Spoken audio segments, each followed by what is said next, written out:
Bienvenue sur cette chaîne. Avant de continuer, dis-moi, tu es plus contenu ou contenant?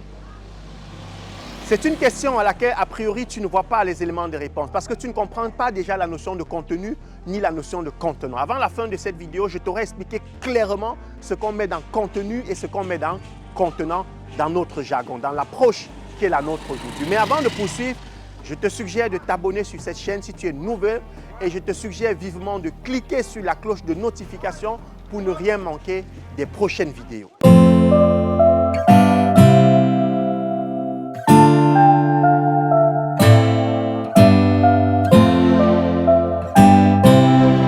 Tu es plus contenu ou contenant? La vérité, c'est que dans la société, on a plusieurs catégories de personnes.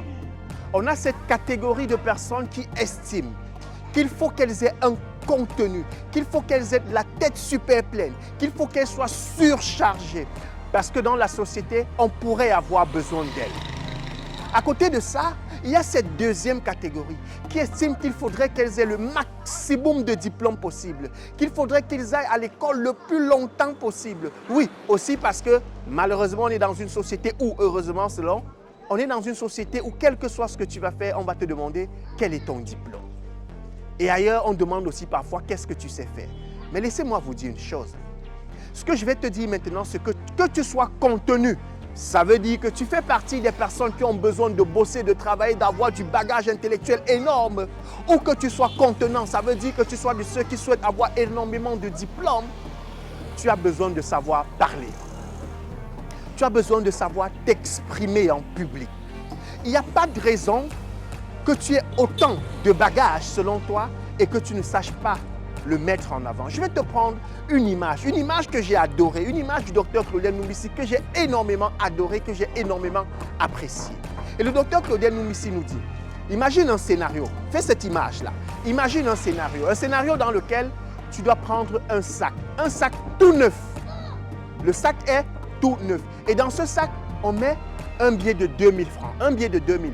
Et on te vend simplement ce sac à 50 000 francs. La vérité, c'est que tu seras prêt probablement à payer ce sac à 50 000 parce que le sac, a priori, est tout neuf. Mais d'un autre côté, on te prend un sac sorti de la poubelle. C'est l'image même du docteur Claudel. Sauf que dans le sac sorti de poubelle, on va te mettre 2 millions à l'intérieur. Et on te vend ce sac à 3 000. Laisse-moi te dire que je suis convaincu que tu n'auras pas envie d'acheter ce sac. Même comme il ne coûte que 3 000, tu n'auras pas envie d'acheter. Et je comprends pourquoi tu n'auras pas envie de l'acheter. Tu ne pourras pas l'acheter parce que tu n'es pas à l'intérieur du sac pour savoir ce qui s'y trouve. Tu n'es pas dans le sac pour savoir ce qu'on a mis. En français facile, toi qui as tes diplômes, toi qui es plein de contenu, imagine que tu ne partages pas ton contenu avec les gens. Imagine que tu n'échanges pas avec les autres, que tu ne partages avec personne. Comment les gens vont faire pour savoir que tu as du contenu?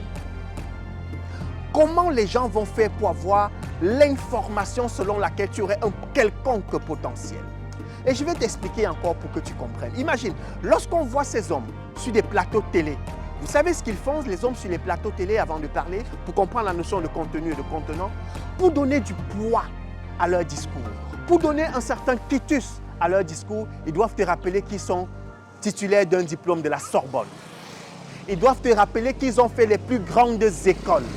Ça, c'est une tentative de donner du poids à leur notion de contenant cette fois-là. Oui, ils ont le diplôme parce que le contenant a quelque chose au-dessus du contenu aussi.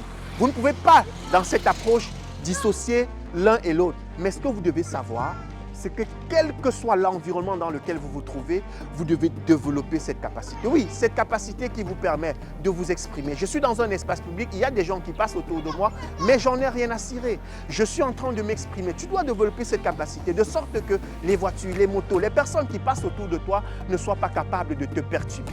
Que tu puisses vendre, que tu puisses mettre en avant ce que tu as, ce que tu possèdes, ton savoir, ton savoir-faire. Ça, c'est une petite astuce. Et alors, mais pour le faire, tu dois travailler ta confiance en toi. Oui, tu dois être capable de dissocier, de faire ce qu'on appelle le détachement, de te dire que je suis en train de travailler, tu dois apprendre à être concentré, à être focus vers l'objectif et de faire fi de tout ce qui se passe autour de toi. Tu dois apprendre un certain nombre de rudiments. Lesquels rudiments sont contenus dans une formation que je t'offre. Et je te mettrai le lien de cette formation en commentaire. Dans tous les cas, je te suggère de rester vivement connecté à cette chaîne, de cliquer sur la cloche de notification si tu ne l'as pas encore fait pour ne rater aucune vidéo. Et on se voit dans la prochaine vidéo. Merci.